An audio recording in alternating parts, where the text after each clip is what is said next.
Okay guys, real talk. This is the dupe of the Hermes Mini Kelly, a highly coveted bag, a highly popular bag, and a highly expensive bag. What we're talking about is lots and lots of money for a very, very little bag. Now, this is a bag that I started piquing my interest in the last year or two when I started seeing a lot more of it on social media. Previous to that, I was only ever really interested in collecting like a vintage Kelly 25 or a 28. Not so much the Birkin because that's a handheld bag only because I need a bag with a shoulder strap. But in the last 2 years, I started seeing the Mini Kelly on social media a lot more. Seeing unboxings, seeing Instagram photos, and it started piquing my interest. Now, this is a bag that is super expensive on the reseller market. It's like the smaller the bag, the more popular it is, the higher the reseller price. Now, I did see Erica's Girly World, who had just had her 50th birthday, so happy birthday to you. She was able to pick up brand new from the Paris store an Hermes Mini Kelly, which she paid, I think she said, €6,700 for. Now, that is the price of a car. That is more expensive than the current car I'm driving. And guys, if you were to look for this on the resale market in Australian dollars, we're looking at like what, 20, 30,000? That is like way more than the current cost of the car that I'm using.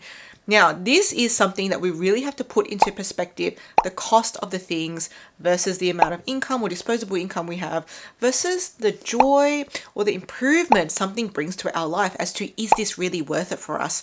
Now, this was really well said from A Briefcase of Luxury. I was watching one of her videos where she described the value of, is this bag going to bring me X amount of dollars of happiness? So for example, if you had like a $10,000 bag, is this bag going to bring me like $10,000 of happiness? And I can tell you something, this bag, the Hermes real one, is not going to be bringing me €6,700 of happiness. I can tell you that now. And guys, how do I know this? Because I bought this dupe, which I test drove, and I realized, nah, I am not into the Hermes Mini Kelly at all. Now, this was a dupe that I picked up for 12 Australian dollars. Yes, you heard that right. 12 Australian dollars from Temu. Now, this has that basic structure of the Hermes Kelly.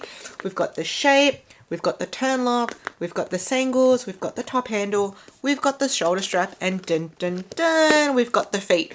Now, I was really impressed that a $12 bag has feet.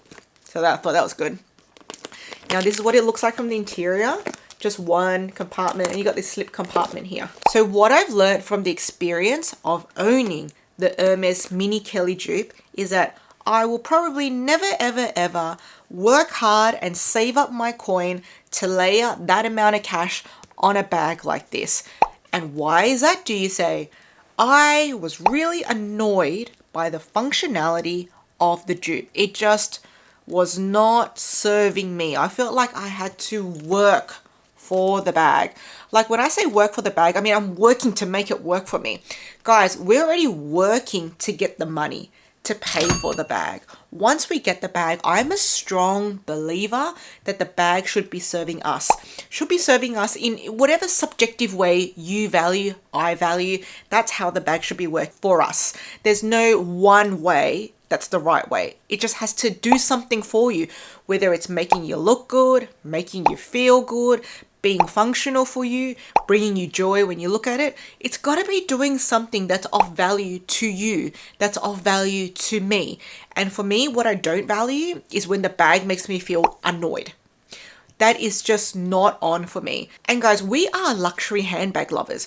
We are handbag people. We are handbag addicts. That's why we're here. That's why I'm here making videos talking about handbags. That's why you're here watching videos about handbags. We get it with the handbags. We know that you can't always have it all with the handbag. Sometimes it's serving up a look, but not serving up functionality. Sometimes it's serving up functionality and not serving up a look. But in this case, it just made me feel annoyed. Instead of giving me value, I feel like it was just taking value from me. It made me feel tired thinking about using the bag. And that's how I knew, nah, this bag is just not for me. Now guys, designer handbags cost a lot of money and we know that. And I've talked about a lot of the poor financial decisions I've made just to get a bag.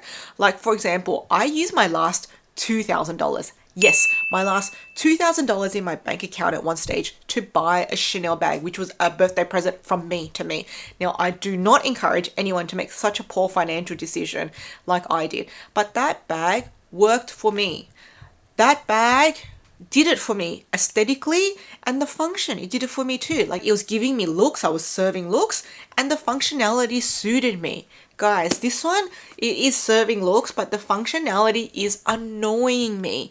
And I don't want us to be spending our hard-earned money. It doesn't matter if I'm spending $12 or $1,200 or $12,000 on something. It needs to be serving me in a way that I value. And I want all of us to be served in ways that we value with our handbags, particularly the designer ones that we're laying out lots of money for. Okay, so I was saying it's cute. This is a cute bag. You can serve looks with it. Now, where it is that it annoyed me was the opening and closing and getting things out. Now, a lot of people may agree with me in terms of the Kelly that it can be a little bit fussy. Now, there are ways to get around it by just not doing it up completely, but just let me show you what it is that annoyed me. Okay, so I normally leave it like this because for me, this is the least fussiest way. So normally I want to open it. I just turn the lock here, flip that open there. Now it's currently empty. Now to get my stuff out, I like to get a good bird's eye view of my stuff in there and get my hand in there and find what I want. Now I need to just widen that up. And so now it's changed the position of where the sangle is here. Okay, now grabbed out whatever I need. Now I want to close the bag back up. So now I need to kind of press this down, line that up, and turn that. Okay, that's not too bad. Now, if I wanted to do up the sangles, this is where it gets really annoying. Bring her out, bring her out. She does not reach. Look at that. So it just doesn't reach. Now I need to squeeze the bag to tighten up the side. I need to pull the sangle. And now the sangle can go through the lock. And now the sangle can go through the lock. That is just way too many steps. That is just way too fussy for me. That is just like not simple. I am a KISS kind of girl. KISS. Keep it simple, stupid. If it's too many steps, it's not sustainable for me. Now you could just say, hey, look, don't worry about the sangles. Don't worry about doing them up. Just leave them out like that, which of course is what I'm doing. But sometimes I want to be serving up that look.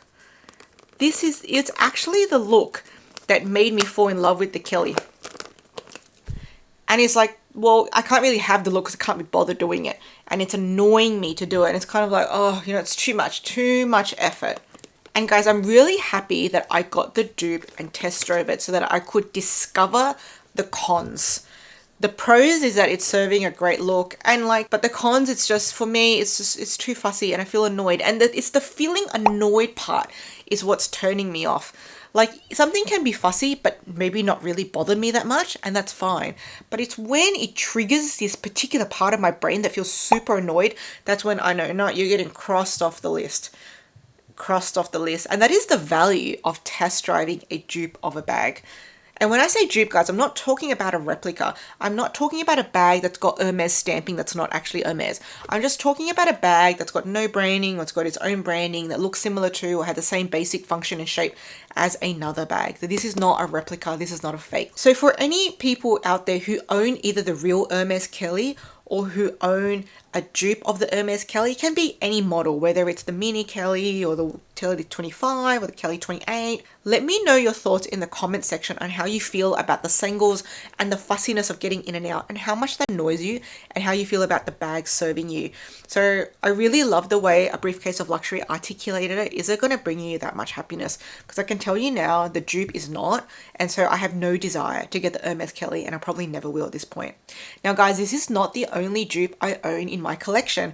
I also unboxed recently a dupe of the Hermes Kelly 28 in the gold on gold. That is one of my dream color combinations for a Kelly. And guys, I am loving that dupe. I think it's awesome quality. I only paid 30 Australian dollars and I got it from AliExpress. For the price I paid, I am very impressed with the quality. Now, it is not a type of dupe that has sangles. It is a sangleless dupe. And I'm loving the functionality. I'm loving the looks that it serves, and I'm loving the functionality. So maybe in the end, I'm not actually a sangle person, even though I love the look of it.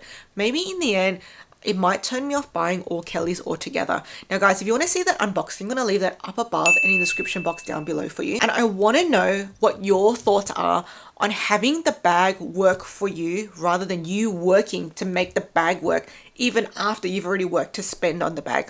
For me, bags are not really about bags. I feel like we're spending a lot of money on bags, but the real core reason behind it is not actually the bag. Just the bag is just a topic we've decided to use as an outlet. Guys, for me, when I buy bags, it's really about how I feel inside. It's really about how I feel about me. These bags, I want it to bring out our inner beauty, our inner confidence. I wanted to draw something out of us. So it's not really about the bag. I think it's really about us. And guys, dupes, I think, have a really good purpose in allowing us to test drive something to figure out if it's going to work for us or not. Now, this is not the only dupe in my collection. I also have other Hermes dupes and even some Chanel dupes too. So if you want to see my entire dupes collection, I'm going to leave it here for you to carry on with next.